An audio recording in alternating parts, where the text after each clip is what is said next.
Para ganhar velocidade, adicione leveza. Essa frase é de ninguém menos do que Colin Chapman, um dos caras mais geniais da indústria automobilística e também do automobilismo na história. Bom, o Colin Chapman desenvolveu muita coisa para a pista e também muita coisa para a rua, alguns modelos sensacionais. O Europa é um deles, ele chegou ao mercado na metade da década de 60, esse é um fase 2, e a gente vai falar um pouquinho sobre ele na matéria de hoje, com esse clima inglês aqui, com um pouco de chuva. Saudações, pessoal! Hoje então, como vocês viram na cabeça do vídeo, falaremos de Lotus. Cara, Lotus é uma das marcas mais fascinantes, né, do planeta para quem é entusiasta automotivo. A história da Lotus é muito legal, é muito interessante. O próprio Colin Chapman, com a sua morte misteriosa, né, aos 54 anos, tudo isso faz parte, aliás, de algo que na Lotus acabou ficando muito forte, muito relevante, que é justamente essa ligação do Colin Chapman com as pistas, e tanto carros de rua com versões de pista, e a Fórmula 1, logicamente, anos de ouro, Emerson Fittipaldi, vários outros grandes pilotos que passaram aí pela escuderia ao longo dos anos. O Europa chegou ao mercado em 65, ele é um carro que tem uma característica muito própria, né?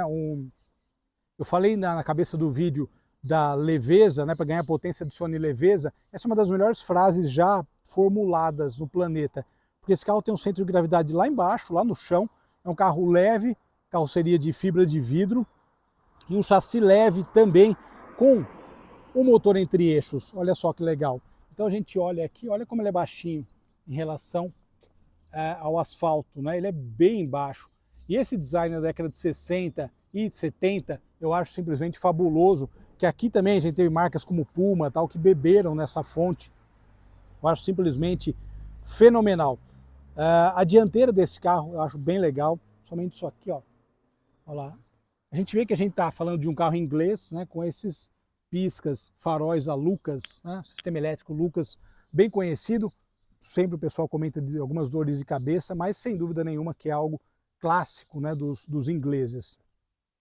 E o que é interessante do Europa é que ele tem um design muito próprio, né? Isso já dá para notar logo de cara, principalmente porque o desenho dele ele sobe, né? E ele parece um furgãozinho até, olhando aqui. Tem um filme que é interessante, depois eu comento em detalhes, que o cara tem um Jaguar funerário e um E-Type funerário, e ele tem uma aparência que lembra um pouco, mas só nesse ponto. A série 3 desse carro, que chegaria depois, ela trazia um motor Lotus e trazia o design um pouco diferente, né? A carroceria já tinha um desenho um pouco diferente. De qualquer forma, o que eu acho legal, em especial desse carro, um dos pontos que eu mais gosto dele sempre foi o desenho. Eu acho que o desenho é sim um ponto forte, um ponto a ser observado no Europa. Detalhe das rodas, né? O desenho, o estilo muito próprio, né, do carro é interessantíssimo. Aqui a gente tem o motor entre eixos, já falaremos sobre ele. Olha só o tanque de combustível, você tem que tomar bastante cuidado para abastecer, né, para não cair, né, na tampa. E o detalhe da traseira, finalmente, né, ou seja, ele é um carro diferente de tudo que você pode imaginar. Principalmente a gente parou aqui para gravar e várias pessoas passam, olham, tiram foto, porque realmente nunca viram nada semelhante. Isso faz todo sentido. Detalhe aqui da saída de escape. E o Lotus aqui. Cara, eu acho os Lotus muito legais pela história e também, lógico, como eu falei, pela morte do Colin Chapman, que eu vou contar daqui a pouco dirigindo em detalhes. E um detalhe interessante, muito curioso, falar de Lotus é falar de Jim Clark, falar de Lotus Cortina, que foi um carro que eu procuro para a matéria também, além do Lotus Elite, que é o meu Lotus preferido, mas isso aqui o proprietário acabou de me falar, bem interessante, logo preto, que geralmente era verde e amarelo, né, o logo da Lotus, por conta da morte do Jim Clark em 68, correndo em Hockenheim na Fórmula 2. Agora olha só que interessante, eu falei eu estou ajoelhado no chão para entrar no carro. E olha só, uma vantagem de ter 1,70 m é essa, né? Eu comentei um dia que o meu trabalho é tipo jockey automotivo, eu consigo me encaixar em qualquer carro. Esse é um exemplo clássico. Se você tiver 1,92 m, você vai realmente sofrer para entrar no Lotus, talvez não consiga. Mas olha só o tamanho da porta e uma coisa que eu achei sensacional, olha esses bancos, olha só que interessante. Cara, esses carros simplesmente são demais, né? E aqui nós temos parede de fogo, olha só o vidro traseiro, que tem até uma visibilidade razoável, eu vou mostrar para vocês já, mas o interior do carro, que é um cockpit, digamos assim, é sensacional. E aqui uma diferença bem interessante entre a série 1 e a série 2. A série 2, algumas mudanças técnicas, mas ele passou a ser um carro mais completo em relação. O série 1 é um carro mais simples, teve uma tiragem bem menor, mas é um carro mais simples também em termos de acabamento. Aqui a gente já vê algumas coisas um pouco mais aprimoradas e tal, até requintadas de certa forma, falando em carro esportivo da década de 60, claro. Um detalhe legal de acabamento, a gente sempre fala dos carros atuais, né? Como os carros atuais e o acabamento dos carros atuais ele caiu muito, né? Mesmo das marcas premium. Olha só que legal, o acabamento é um ponto forte também desse carro, um ponto que chama atenção. Mas aqui a gente tem um volante de 3 raios, logo Lotus aqui no meio, esses volantes clássicos, que aqui no Brasil o Fittipaldi, né, tinha o F1, que era um volante que seguia essa mesma ideia, né, de automobilismo, é bem legal. Comentei ali sobre a visibilidade, olha só, tá vendo? Deixa eu dar um zoom aqui. Visibilidade boa, sem dúvida. Você recebe a luz, provavelmente, dos outros carros no seu olho aqui, porque você está muito baixo, mas tirando isso, está tranquilo. Detalhe do contagiros, o velocímetro é 230, ele era um carro que tinha um desempenho excepcional, inclusive a série 2 foi vendida nos Estados Unidos também, vale ressaltar. E aqui o que eu sempre gosto de falar de carro antigo, informação para o motorista, que hoje em dia a gente não tem também. Poucas marcas trazem uma informação para quem gosta, né? Por exemplo, ó, amperímetro, pressão de óleo, negócio importante para um carro esportivo, né? Pressão de óleo. E esse carro está com ar-condicionado elétrico, mas é bem legal, também é uma característica recente, mas vale ressaltar. Último detalhe para mostrar antes de falar do motor, olha só essa maçaneta, que charmosa. E aqui atrás vale salientar duas coisas que eu gostei muito. Bom, a primeira delas é o espaço de porta-malas, ou seja, um carro para 2 pessoas que tem um espaço legal de porta-malas também. Se a gente for pensar num contexto de época, dá para colocar 2 malas aqui, alguma bagagem, alguma coisa para um fim de semana, dá para colocar tranquilamente. E o motor entre eixos, né? Motor entre eixos, motor central, é sempre bacana porque a gente acaba vendo, né, como a distribuição de peso fica legal e como um carro que pesa pouco mais de 600 quilos, isso aí fica uma equação muito boa. E vale destacar, originalmente, série 1 e 2 usavam motor Renault, né, e motor Ford também, porque a Ford é parceira da Lotus nas pistas, e a série 3 usava o motor Lotus, aí que a gente vai atrás de um deles. Mas esse aqui está usando um CHT, que casou perfeitamente, porque basicamente é uma variação desses motores, então realmente a ideia foi sensacional.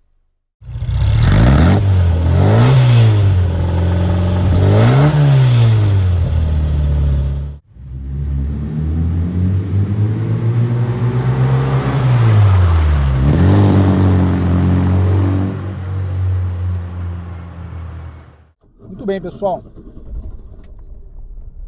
começando aqui a nossa matéria, e uma coisa interessante, justamente, eu falei da série 2, né, que chegou em 68, né, do Europa, ele já tinha vidro elétrico e tal, e esse carro tem um ar-condicionado elétrico, moderno e tal, mas é uma coisa muito legal para carro antigo. Eu estou pensando em colocar no Fusca, porque realmente resolve a vida, né, de maneira geral.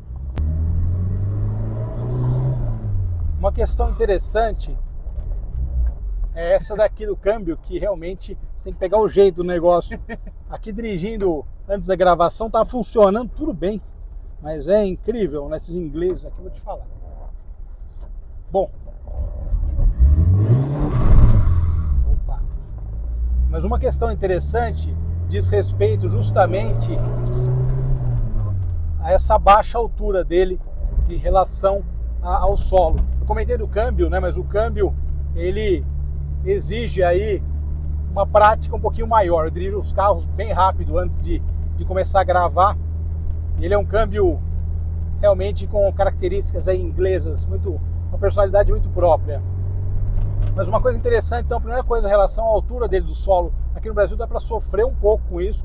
Lógico que para andar em estrada, isso aí, ou ir nos ralis de regularidade, acaba dando certo. Mas fora isso, ele sofre um pouquinho aqui, né? Essas rodas são 13, eu não falei no início, mas ficam perfeitas aí com o carro, né?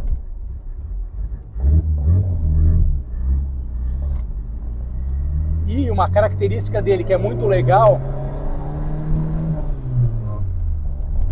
é justamente a questão da relação peso-potência. pouco mais de 600 quilos. Esse motor CHT tem um pouco menos de 80 cavalos, né? O primeiro Lotus, a série 1, tinha 78 cavalos, depois 88 cavalos.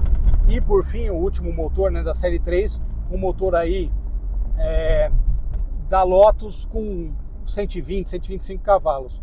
Mas, ou seja, esse motor é muito similar ao que o carro usava originalmente, né? Basicamente a gente pode falar que é até quase a mesma coisa.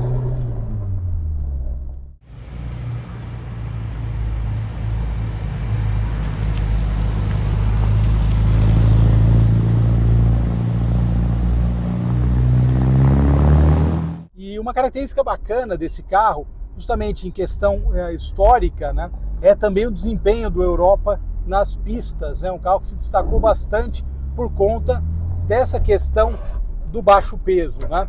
Vou até botar uma terceira aqui para não errar a segunda. É um carro que se destacou bastante também no automobilismo, justamente porque essa questão do baixo peso, como eu falei no início, era uma das grandes sacadas aí do Colin Chapman, né? Mesmo em terceira, ele consegue ter uma saída boa. E uma questão aqui, as lombadas, né? Eu falei que ele é muito baixo. Inclusive, vocês estão olhando aí a suspensão traseira, né? Dá uma olhada no próprio desenho da suspensão. Ele acaba sofrendo aí com as nossas lombadas, que não são muito irregulares, né? Na verdade.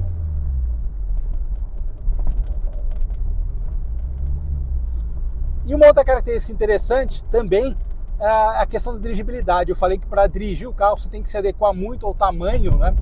Ao tamanho, eu tenho 1,70 e 72. Para mim acaba funcionando bem, né?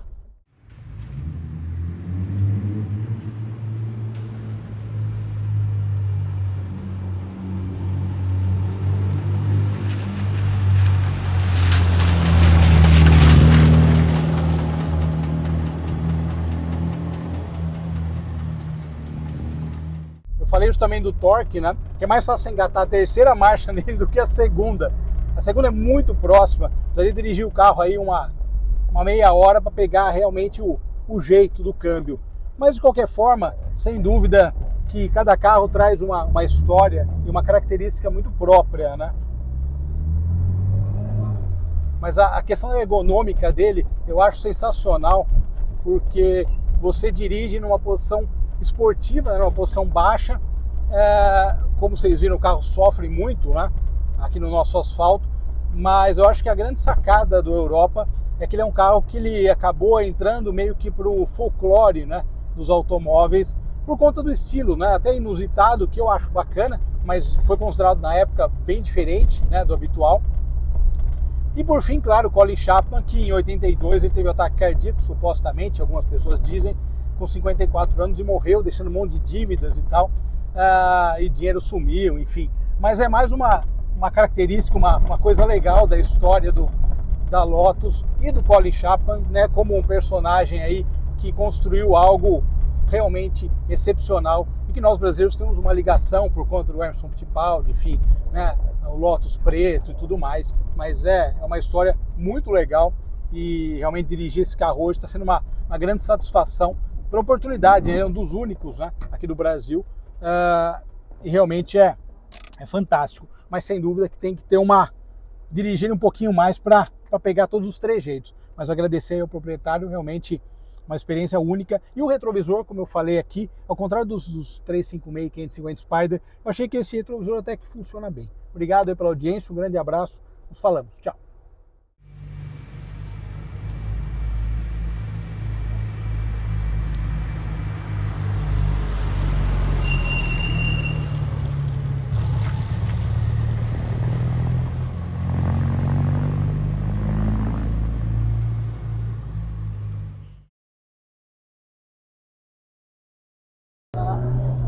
Aqui no Brasil, né?